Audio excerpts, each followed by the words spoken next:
The first leg of our planned 3-year, 105,000 kilometer journey passed pleasantly as we sailed down the west coast of Africa to Cape Town. हमारा first leg से मतलब क्या है कि पहला हिस्सा जो हमारी जर्नी जो थी उस जो हमने यात्रा करनी थी उसका जो पहला हिस्सा था, पहला भाग जो था हमारी प्लान्ड यानी कि जो हमने प्लानिंग की गई थी, योजनाबद्ध जो हमारी यात्रा थी उसके पहला हिस्सा जो था। और योजनाबद्ध यात्रा कितने वर्ष की होने वाली थी? 3 वर्ष की होने वाली थी। उसका जो पहला हिस्सा था 1,05,000 किलोमीटर का, वो सफलतापूर्वक पूरा हो गया था और हमने प्लेजेंटली मतलब खुशी से एकदम अच्छे से पूरा हो गया था। एज वी सेल्ड डाउन, क्योंकि हम कहाँ से कहाँ तक गए थे? वेस्ट कोस्ट यानी कि पश्चिमी तट, अफ्रीका के पश्चिमी तट से केप टाउन तक। There, before heading east, we took on 2 crewmen, American Larry Vigil and Swiss Hub Sizzler, to help us tackle one of the world's roughest seas, the Southern Indian Ocean. अब before heading east यानी पूर्व की तरफ जाने से पहले we took on 2 crewman, हमने 2 नाविक और बढ़ा लिए।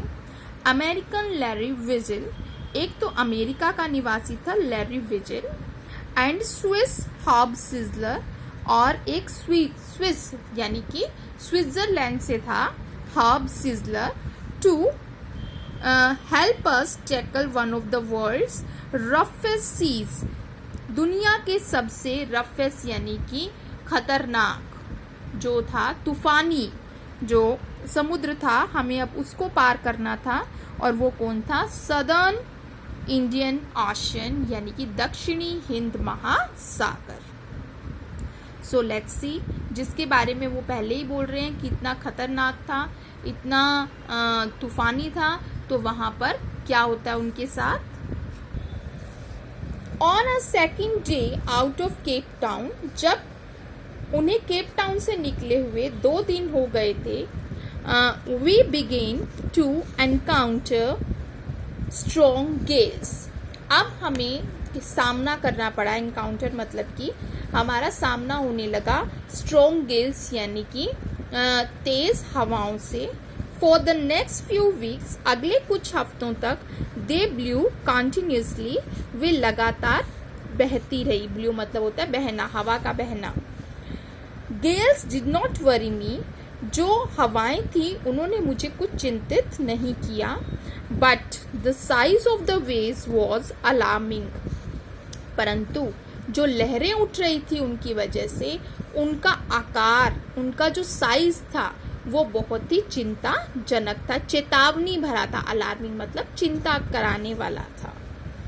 Up to 15 metres as high as our main mast, वो लगभग 15 मीटर ऊंचा था। जो हमारी मेन मास्ट, जो हमारे मुख्य मस्तूल कहते हैं उसे, जो ऊंचाई पर लगा होता है, उसके जितना ऊंचा ही था। तो ये बहुत चेतावनी देने वाला था कि अगर ये लहरें इससे बड़ी हो गई तो वो हमारी नौका को, हमारी नाव को डुबो सकती थी। December 25 found us 3,500 kilometers east of Cape Town.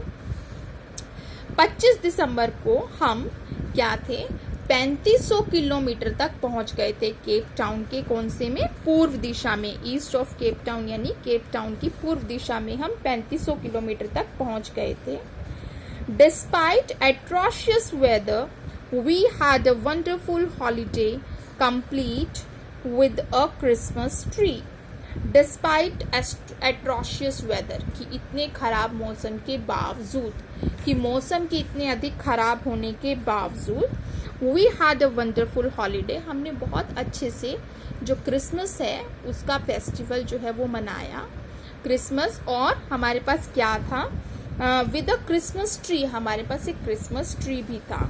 New year's day saw no improvement in the weather. New year's day यानी कि नए साल के दिन भी मौसम में कोई इम्प्रूवमेंट यानी कि सुधार नहीं था.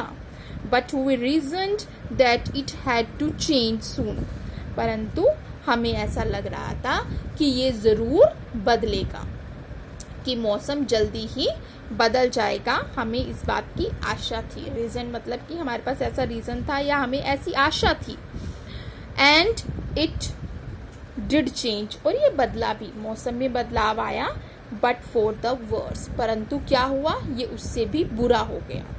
मौसम में बदलाव आया, हम सोच रहे थे कि बदलेगा, बिल्कुल बदला, परंतु वो अच्छा नहीं हुआ. बदलने के बाद और भी खराब हो गया.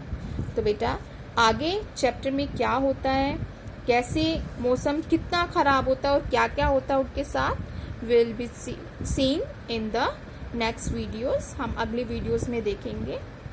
Till then, thank you. Have a nice day.